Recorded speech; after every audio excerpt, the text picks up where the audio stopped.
Hiya! Press on. One of the people here. We got Wright and Conche and Floyd writing tickets, trying to tow cars and extort from the people. Once again, Shaw likes to keep these spaces open. And Shaw's across the street, I see, Sergeant Shaw. And, who's that officer?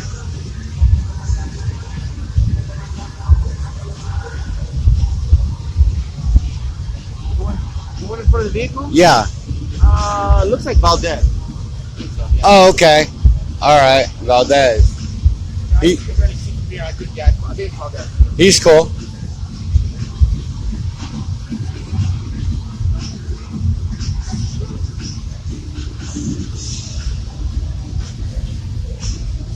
Hey, when you get a chance, though, Conche, I do have a question.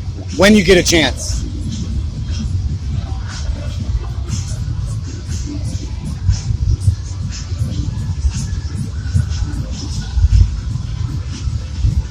We'll see how sneaky I can be here. If I can get the answer that I want. By not exactly lying, but...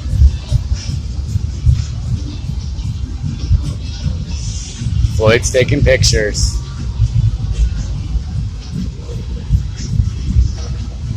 Not of me, though, but...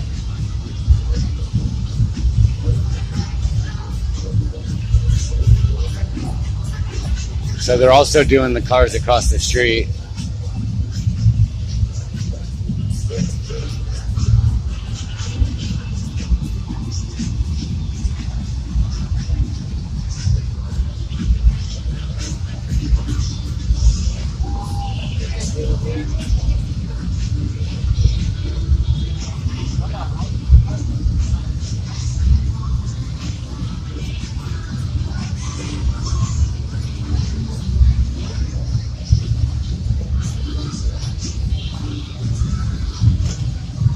So they should have some time to kill. What's up, man? You get a question? Yeah. You want a sticker, man? APD, bro? Sure. Why not? You know what? That's funny because somebody asked. Put it on you, or? I'll put it on my cup here. That'll work. Somebody. One day I caught Rodriguez and another officer. Day-shift Rodriguez? Yeah. Yeah. And he was he had put on his emergency lights and gone to Voodoo Donuts. And standing in line for 20 minutes. And then, I went in because I thought that was an emergency. And, right? And he gave me an ultimatum. He said, which would you rather have? Me put on my emergency lights and or park a couple blocks away and possibly miss an emergency. I told him to have his mommy pack him a lunch, And then on his way out, he offered me a sticker, and I was like, sure, but he was being sarcastic, but he didn't think I would take him up on it. And then he didn't have the sticker. You know what I mean? But, yeah, you got the stickers. Yeah, you're a good guy. But I do have a question when you get a chance.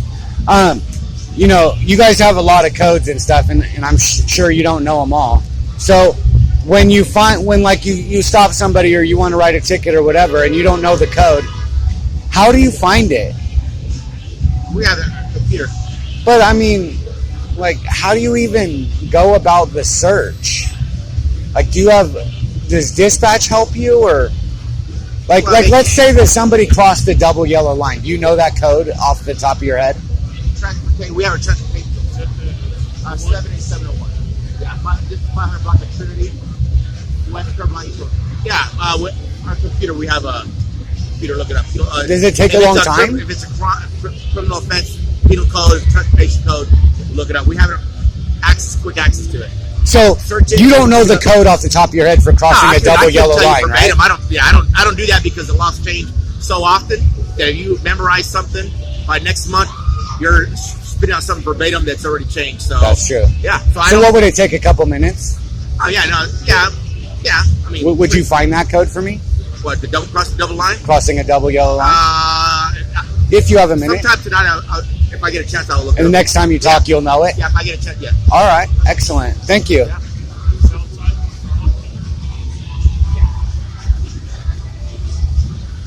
So see, it wasn't as fast as he said it was, you know.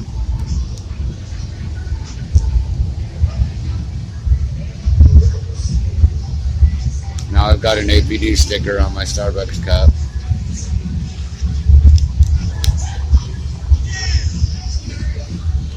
But of course, I had a hidden agenda because Shram crossed the double yellow line to go and get some snacks or drinks at the convenience store, exercising his privilege.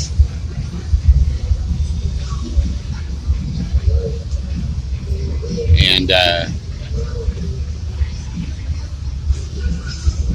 so we might as well make a video of it, you know? Oh yeah. Get the actual code, make these guys work for it.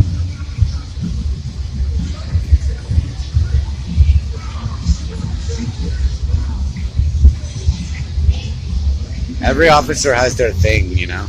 Like some officers would probably never write a ticket for crossing a double yellow line.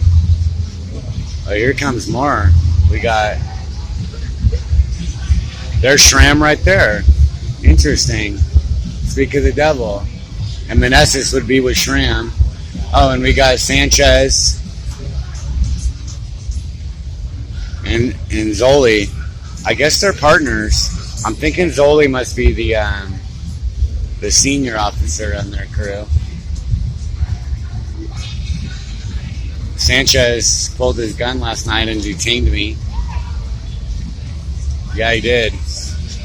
I was detained by APD. I was told to stand still. I forgot about that. Maybe I should go talk to the sergeant about that. Let me see if he's standing by himself. He is. Oh, Shram is going that way, but I don't know if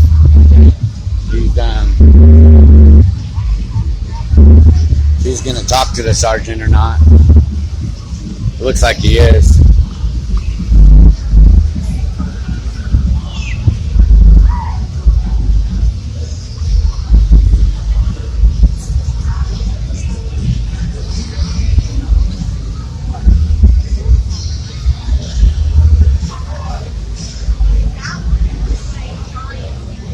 They're having a little gang huddle.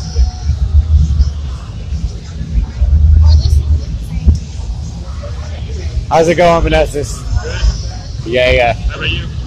About 60 seconds a minute. Sarcasm is just one more service I offer, remember? Yeah. So, what were you getting at the convenience store? Drinks? I didn't get anything. You didn't get anything? You just went in for backup? I guess. I walked in just to stretch the legs. All right. Yeah, I didn't get anything. All right. You were the witness to the crime, though. What was the crime? Well, it's a code. What's the code? Crossing a double yellow So, line. believe it or not, we looked into it. Did you? Yeah, we did look into it. If you hang tight, I'll get you the exact statute. It's on I knew you would come through. It's on one of our. It's actually Sergeant Shaw that gave it. You guys talked to the sergeant about it? You thought that Meneses, the officers are making much bigger mistakes than that. I'm serious when I say badges But it's grant not a mistake. privileges. But it's not a mistake. You really get to do things like that. But maybe it's not a law. No, Maybe there is an no. exemption for you to go to the liquor store to No, get. it's actually in Texas Transportation Code. To paraphrase, I don't have the exact wording in my head, but when safe to do so, vehicles are permitted to break the double yellow line in the state of Texas per Texas Transportation Code. And we had a number attached to it. I can give you that number. Just give me Meneses, you're fantabulous. You really are. Yeah. Yeah. Sergeant Shaw. Yes, sir. I was detained last night Okay. by Sanchez. I don't think he meant to detain me, but he told me, when I don't know if you know, I'm sure you know the call, where some guy ran at him with a knife. He pulled his gun last night about 3 something. I'm aware of the call. Okay. And I came up. He had the guy in cuffs already sitting against the car, and he told me to stop. right? And I said, can I go backwards? And he said, stay there, right? Which means I was not free to go. But I'm not complaining, but I just am, I'm never trying to get anybody in trouble, right? Right. But just some I'm going to trading. fix this really quickly right now. I'm going to make this official. No one has ever told you you can't film. How close you get is dictated by the officer who is on the call. You don't have a right to step up wherever you think you may want to. If the officer is uncomfortable with how close you are, he can tell you to stop and back up. If you don't back up, you may be arrested. You can argue it in court if you want, but you have been pushing the limits. And I've gotten multiple complaints in my office for the way you're interacting with them. Feel free to film. It's your First Amendment right. We're not going to tell you to stop, but how close you get to the officers is dictated by the officer's comfort level, not yours. If he tells you to back up, I would suggest backing up or you may get arrested. You can argue it in court later, but you may be arrested. Okay?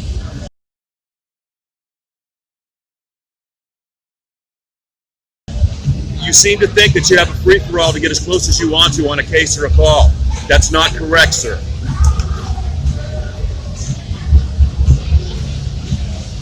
You don't have the freedom to just do whatever you want to in terms of a call. The officer dictates who's allowed inside his perimeter, not you.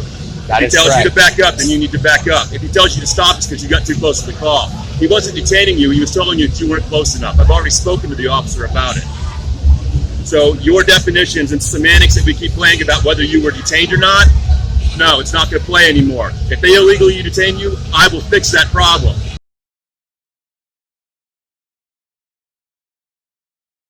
However, telling you to back up or to get out of their call space, that's perfectly within their rights as peace officers. I'm sorry if you don't like it, but that's the way the cow ate the cabbage. You have no arguments with me there. Okay, so then stop coming up and telling me every little thing has gone wrong. This is not a little thing. It is a little thing. You didn't like the way you were talked to and told that you were too close to the call. No. So you want to come find a supervisor all night long. We're having to stop everything that we're doing and trying to effectively supervise our officers because you keep calling for a supervisor over things where officers haven't done anything wrong because you think they violated your rights. That's right, I do. Well, the phone number is 512-974-9090. That's the Office of Police Oversight. You are welcome to call them and file a complaint anytime that you wish. So far, every supervisor that I've talked to that has spoken to you has said that you're talking to them has not resulted in the officer doing anything wrong. So it's the boy quiet wolf kind of scenario. Pretty soon it's going to be annoying where we have to keep coming out and listening to you give false accusations at officers. Tonight you accosted Officer Schramm on Congress for doing nothing Did wrong. you say accosted? You went up and were all yelling at him about crossing the double yellow line. For your information, sir, Section 545 of the Transportation Code says absolutely nothing about turning or U-turns across the double yellow line. You're not allowed to cross it to pass. So he did absolutely nothing wrong except you wanted to argue the point. That's all you want to do is have a discussion that you want to turn into a friggin' debate. We don't have time for it. And I'm going to be perfectly honest, I no longer want to talk to you about it. I don't want to have any conversations with you, so if it's not an official complaint where I have to officially take official action on it, I don't want to talk to you anymore. You're welcome to film me, you're welcome to stand close by me. If you get too close, I will tell you to back up, but I don't want to have any more personal conversations with you because you appear to have an agenda that we don't want to have to deal with. You're free to film. You're free to walk around 6th Street. But stop accosting us. You are accosting us. What is accosting? You're coming up and you're sticking your camera in officers' faces at a very close range and asking questions that they don't want to have to answer. If you don't need necessarily police interference or help on anything particular problem, we don't want to talk to you. The officers know your rights. They're not going to violate them, and they're going to protect your rights, as Officer Zoli did the other night when he told somebody else that he couldn't talk to you. He sure did. But when we're just standing here watching the crowd, not doing anything, it's a little annoying to have a camera shoved in your face all night. Now, I'm not saying that you're not authorized to do it or allowed to do it by your rights under the First Amendment. Fantastic. But it's a little annoying. It is. So it is what it is. So I've already officially told you, unless you have a legitimate police concern where I have to take official action as a supervisor, I don't want to talk to you anymore.